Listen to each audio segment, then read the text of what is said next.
todas e todas muito bem-vindos a este canal que se dedica à proteção e planejamento patrimonial internacional.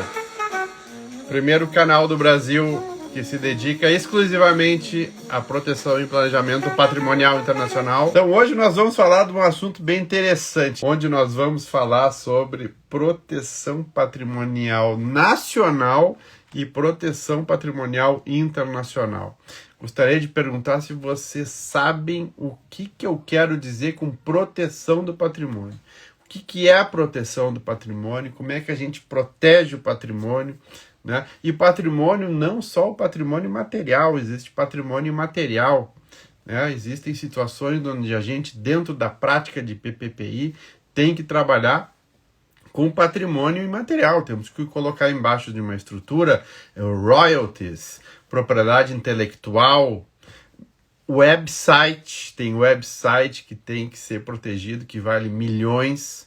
Então isso pode ser incluído dentro de uma estrutura, mas a ideia é mostrar para vocês hoje como nós podemos trabalhar com proteção do patrimônio a nível nacional e a nível internacional, e como às vezes nós precisamos unir o nacional com o internacional. Então é o seguinte, a gente quando entra na faculdade de Direito, né, a gente tem aquelas duas cadeirinhas assim que são meio deixadas de lado, na minha época pelo menos era, que era o direito internacional público e o direito internacional privado. E a gente não tinha, né, não conseguia vislumbrar como aquilo podia entrar na nossa prática profissional. Dentro daquelas cadeiras de direito internacional, nós nunca conseguíamos fazer a conexão de como o direito internacional podia ser trabalhado em questões patrimoniais. Porque a gente falava sempre no direito internacional público, né, das instituições internacionais, dos tratados, das convenções, mas nunca de uma maneira prática, né? Nunca de uma maneira que nós pudéssemos trazer aquilo, estudante de direito, vislumbrando começar a carreira, indo para o fórum, fazer audiência, como aquilo podia ser incorporado na nossa prática profissional. Aí depois, né, nós víamos o direito internacional privado, onde nós víamos temas de divórcio, de alimentos internacionais, eventualmente, não era sempre, né? Mas nunca tínhamos a questão do patrimônio em si, né? E a questão do patrimônio sendo tratado de forma internacional. Então, poucas vezes chegam até os advogados casos que envolvem outras nacionalidades. O que acontece? Nos últimos 20 anos, diria até 20 anos, ficou muito mais fácil viajar, ficou muito mais barato viajar. Muitas pessoas descobriram através da internet que ficou algo extremamente acessível a todo mundo, a possibilidade de nós adquirirmos uma outra nacionalidade, seja por, né, a ancestralidade, seja por casamento, e com isso as novas relações foram sendo criadas, né, as famílias foram se internacionalizando, as pessoas foram mudando de país ou vindo para o Brasil, constituindo patrimônio nesses países, inclusive no Brasil, mas sendo de fora, e aí depois de uns 20 anos, as coisas podem sofrer mudanças. Nascem filhos, morrem pessoas, divórcios acontecem, e aí as questões patrimoniais acabam sendo, né, entrando no palco das discussões. Agora, nós, formados pelo direito brasileiro, sempre tendemos a ver e analisar a situação tendo em vista o direito brasileiro, ou seja, nós vamos olhar para as questões com o Código Civil, com o Código Penal, né, com o processo civil, mas nunca podemos vislumbrar por desconhecimento e ignorância, porque isso não nos foi ensinado na faculdade, né, de utilizar de expedientes internacionais. Então, se alguém aqui de vocês, durante os 5 ou 6 anos de faculdade de Direito, teve uma única aula, eu não digo um semestre ou uma cadeira, uma aula, um dia, sobre offshore, por favor me diga. Porque offshore não se ensina. Talvez o professor de direito financeiro, o professor de direito tributário tenha mencionado em alguma aula ligada a algum tipo de imposto o termo offshore, mas nós não aprendemos no direito brasileiro o que são offshore, nós não aprendemos o que são trusts, nós não aprendemos o que são fundos internacionais. Então, como nós não aprendemos, nós desconhecemos e ainda ouvimos falar mal, porque se falou muito mal nos últimos anos desse tipo de estrutura. O que acontece? Nós vamos deixando isso, né, absolutamente de lado. E aí deixamos de utilizar, oferecendo para os nossos clientes essas oportunidades. Então nós usamos como proteção patrimonial a nível nacional, testamento, usamos as holdings. Ela falar em holdings, eu vou botar, perdão, nos meus stories hoje algo sobre um novo projeto de lei, né? Novo projeto, outro projeto de lei. As coisas estão ficando complicadas para quem quer empreender no Brasil, né? Mas enfim. Então, os instrumentos que nós usamos são instrumentos nacionais que servem até certa medida, mas que às vezes não servem, e as famílias poderiam utilizar de outros expedientes. Mas desconhece porque houve uma falha brutal, e aí eu me pergunto até se essa falha não é proposital, né, de não se utilizar instrumentos internacionais, como uma companhia offshore, ou como uma companhia com rights of survivorship, ou como um trust, ou como uma private trust company, ou como um simples fundo ou um smart fund. Né? Então, assim, isso daí, né, fica desconhecido da comunidade jurídica e mais ainda da clientela. Então os clientes, quando vão buscar uma solução, né, às vezes eles se perguntam, né, será que existe alguma coisa fora? Será que existe alguma coisa que eu poderia fazer? Por isso que eu gosto de bater nessa tecla aqui. Existe um universo fora da jurisdição brasileira de instrumentos que podem serem usados para clientes brasileiros. Mas enfim, então a minha ideia é, depois de velho, eu vou dizer assim, todo mundo tem direito de utilizar instrumentos internacionais. E a ideia é que nós possamos vulgarizar. Então, por exemplo, assim, um instrumento de proteção patrimonial que pode ser usado no Brasil é um testamento, uma holding com testamento, e tá ótimo. Tem certas famílias que não precisam mais nada além disso. Agora, existem outras situações que talvez um trust ajudaria mais. Existem circunstâncias que um trust protege mais do que qualquer outra coisa. Né? Ou seja, quando tem um problema de degeneração física e cognitiva de uma pessoa que precisa ser cuidada, nós temos os institutos da curatela no Brasil, mas às vezes isso é judicializado, e para fugir dessa judicialização, que pode ser ruim até certo ponto, porque é moroso, porque é custoso, porque a pessoa talvez não conheça, porque o juiz pode ter uma visão diferente da visão daquelas pessoas que estão envolvidas, um trust resolve. O trust vai resolver através da prestação do serviço de trustee, né? Então, assim, existem instrumentos internacionais que são feitos para casos específicos que os clientes desconhecem. E se os clientes desconhecem, como é que eles vão perguntar para vocês, advogados e advogadas, que também desconhecem? Então, a minha proposta é mostrar para vocês que existem instrumentos internacionais para planejamento patrimonial internacional que servem, inclusive, para ser conjugados com instrumentos nacionais. Então, no momento que tu tens uma holding imobiliária no Brasil, mas tu quer oferecer uma camada adicional de proteção para essa holding, tu vais incorporar esta holding brasileira numa holding internacional, né? Numa offshore internacional. E isso daí vai fazer com que tu tenha uma mescla de planejamento patrimonial nacional com internacional. Tu podes, inclusive, depois, num determinado momento, ter um trust por cima. O trust detém uma offshore e a offshore detém a holding no Brasil.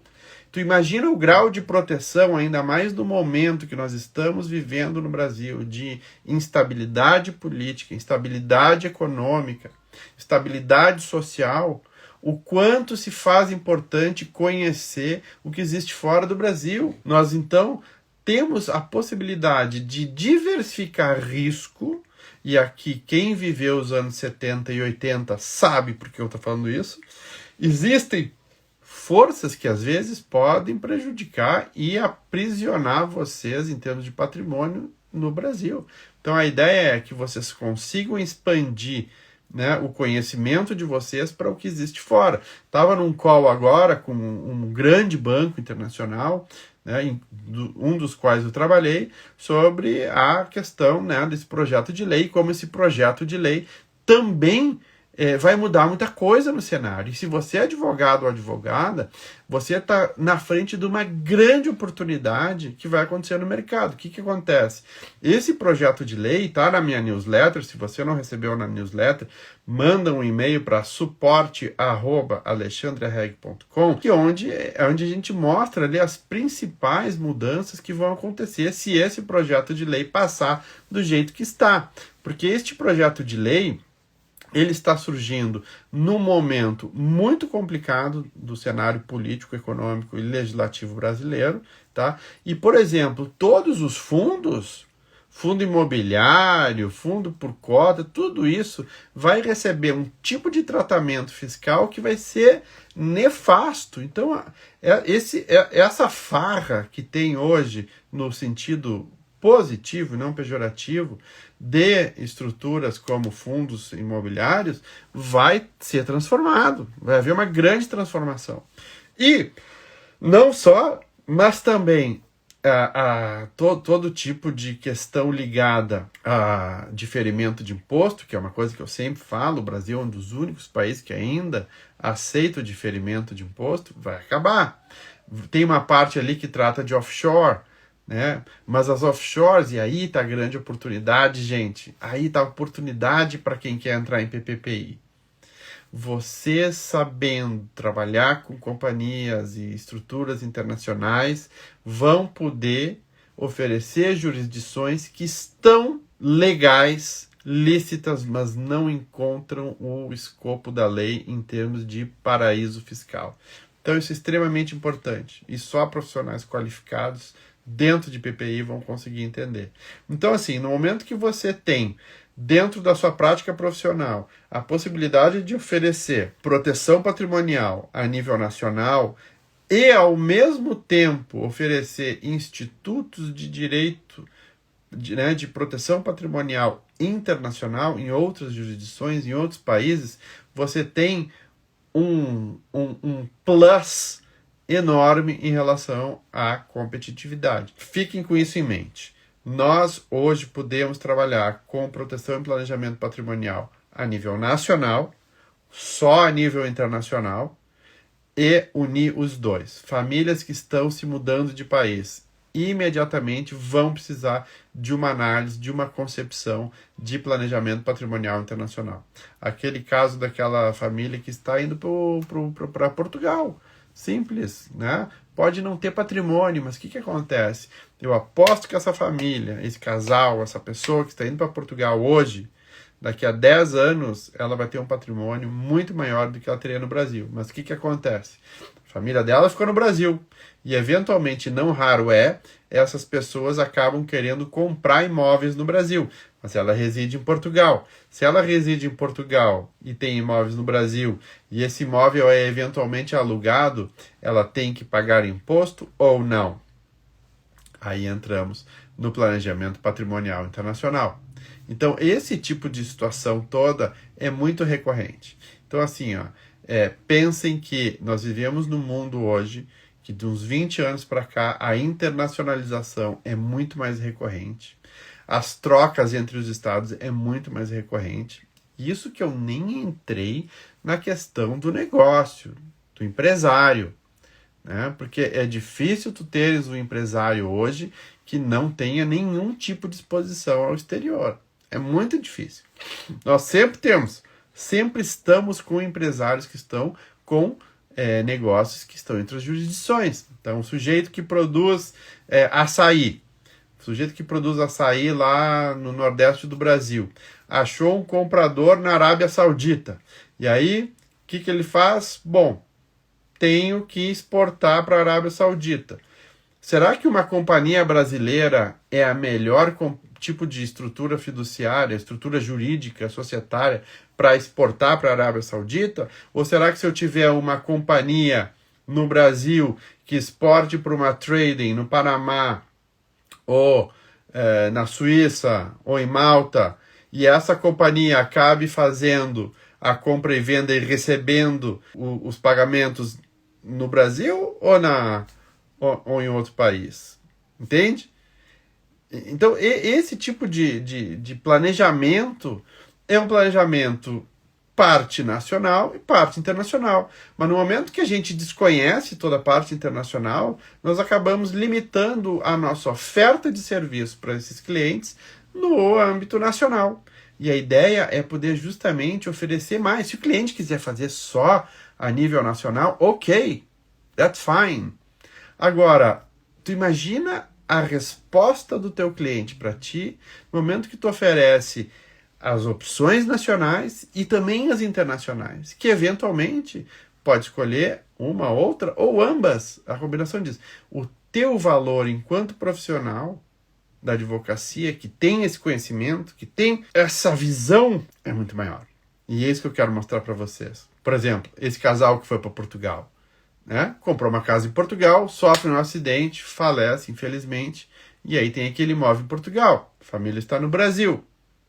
Como é que faz? Se esse imóvel estiver no nome físico, inventário em Portugal, família no Brasil, vai ter que trabalhar com um advogado português, vai ter que correr o inventário lá, pagar em euro, né? Agora, se isso estivesse embaixo de uma companhia onde toda a família pudesse ter um tipo de participação acionária, isso daí poderia ser resolvido sem inventário, sem gasto, sem estresse. Então, assim, a minha ideia é mostrar para vocês como existem possibilidades de se trabalhar com planejamento patrimonial internacional, onde quer que você esteja. Se você está em Santana do Livramento, que é onde eu dei aula lá, eu comecei a minha vida docente em Santana do Livramento. Aliás, digam para mim onde é que vocês estão, porque eu só perguntei no começo, eu adoro saber de onde é que vocês estão. Até agora, Recife está ganhando sobremaneira. Então, se você está num ambiente que é mais remoto dos grandes centros, né, como é que você pode acessar esse tipo de conhecimento para oferecer para o seu cliente, que eventualmente é um fazendeiro em Santana do Livramento? Então, que nem essa conversa que eu estava tendo com esse grande banco internacional agora, antes de falar com vocês, os próprios banqueiros me perguntaram: vem cá, Alexandre, a partir de quanto tu acha que vale a pena? Eu digo assim, não é uma questão de quanto, mas assim, o quanto aquela pessoa, primeiro tem dois critérios para avaliar, tá? Primeiro critério é o quanto de risco aquele patrimônio tem, e o segundo critério é o quanto aquela pessoa vai estar disposta a gastar para manter aquela estrutura. Então, se tu tens, digamos, $100.000, e esses $100.000 vai ser taxado, se estiver na pessoa física, se houver dividendos, em 27,5%. Se houver uma companhia offshore detendo esses bens, vai ser taxada em 15%. Mas se aquela economia dos 15 para os 27,5% pagar o custo da companhia, porque nós temos que avaliar o custo de que aquilo vai causar. Entende? Então, a ideia depende da necessidade e depende das ameaças que aquele sujeito, aquela família tenha. Todo planejamento patrimonial, ele pode ser composto de uma parte nacional, uma parte internacional. Mesmo aquela pessoa que não imigrou, mesmo aquela pessoa que não tem estrutura, mesmo aquela pessoa que não sabe nem falar inglês, ela pode ser aconselhada por vocês a ter uma conta fora. E por quê? Porque isso daria uma proteção, uma diversificação nos riscos que aquele país onde ela mora possam apresentar. Então, vocês não vão aconselhar a fazer investimentos, vocês vão dizer: você já pensou em diversificar risco? E pensando em diversificar risco, vocês abrem, né, uma conta de investimentos fora. E aí, através dessa conta de investimentos, você já vai planejar dentro daquela estrutura uma proteção patrimonial e sucessória. Então aí nós temos, mesmo que a pessoa não tenha saído do Brasil, nunca saia do Brasil, não tem nem passaporte, nós conseguimos trabalhar com o planejamento patrimonial internacional. Então é essa a mensagem que eu quero passar para vocês. Existem muitas crenças limitantes que nós passamos na faculdade de Direito, depois durante a nossa prática profissional, onde o internacional sempre é algo muito distante, muito tópico, muito filosófico. Agora, na prática hoje, muitos brasileiros têm vontade de investir fora. E vocês podendo oferecer uma estrutura offshore, vão ajudar esse cliente a ter uma economia tributária, fazer um planejamento patrimonial sucessório e poder ter paz de espírito em relação à situação política e econômica do Brasil. Mas a ideia é que vocês possam estar absolutamente fluentes em PPPI e poder participar da comunidade. Tá bom? Todos aqueles amigos, colegas de vocês que vocês acham que podiam aproveitar isso aqui, enviem para eles que isso daqui é um conteúdo único no momento no Brasil. Não tem outra pessoa que está fazendo isso e eu aposto. Se vocês começarem comigo hoje, daqui a um ano, PPPI vai estar mais falado do que holding, tá? Mas vocês vão estar falados por uma pessoa que está 15 anos no mercado e que age com todas as normas de compliance, para não deixar que ninguém fale que isso daqui pode ou não pode, tá bom? Gente, brigadíssimo então pela companhia de vocês, pelo tempo que vocês dispensaram, sou muito honrado de poder contar com o tempo de vocês. Um abraço e tchau!